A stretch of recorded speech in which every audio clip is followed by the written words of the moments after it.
The concept of the devil wanting to keep Christians poor is a notion that has been debated and explored in various Christian circles.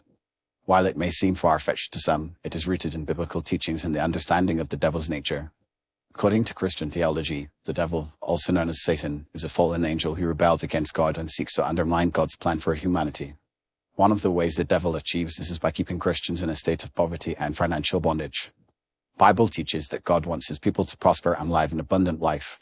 In 3 John 1:2, it is written, "Beloved, I pray that you may prosper in all things and be in health, just as your soul prospers." However, the devil has a different plan. He seeks to keep Christians in a state of lack and poverty, thereby limiting their ability to fulfill their God-given purpose and live a life that honors God. By keeping Christians poor, the devil is able to hinder their ability to support missionary work, give to the needy, and invest in kingdom-building projects. One of the primary ways the devil keeps Christians poor is through the spirit of fear and anxiety.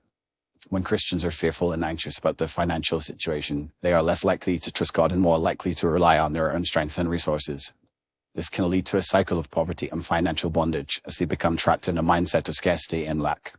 The devil uses fear and anxiety to rob Christians of their faith and confidence in God's provision, thereby keeping them in a state of poverty.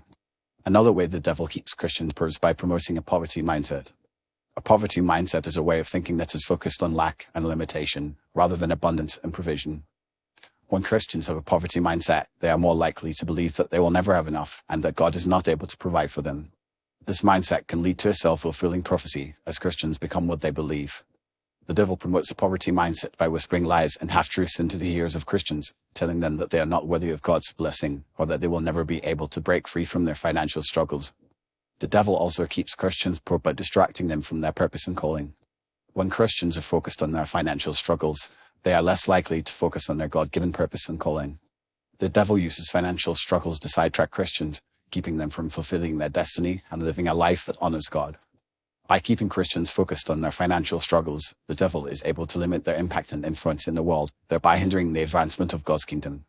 Furthermore, the devil keeps Christians poor by promoting a lifestyle of debt and financial irresponsibility. When Christians are in debt, they are more likely to be enslaved to the lender, rather than being free to serve God. The devil uses debt to keep Christians in a state of financial bondage, thereby limiting their ability to give to others and invest in kingdom-building projects.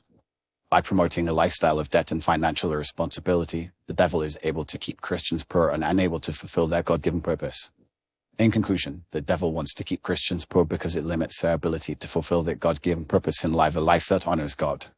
By promoting a spirit of fear and anxiety, a poverty mindset, distraction from purpose and calling, and a lifestyle of debt and financial irresponsibility, the devil is able to keep Christians in a state of poverty and financial bondage. However, Christians can break free from this bondage by trusting in God's provision, living a life of financial responsibility, and focusing on their God-given purpose and calling. By doing so, Christians can live a life that honors God and advances his kingdom, rather than being held back by the devil's schemes.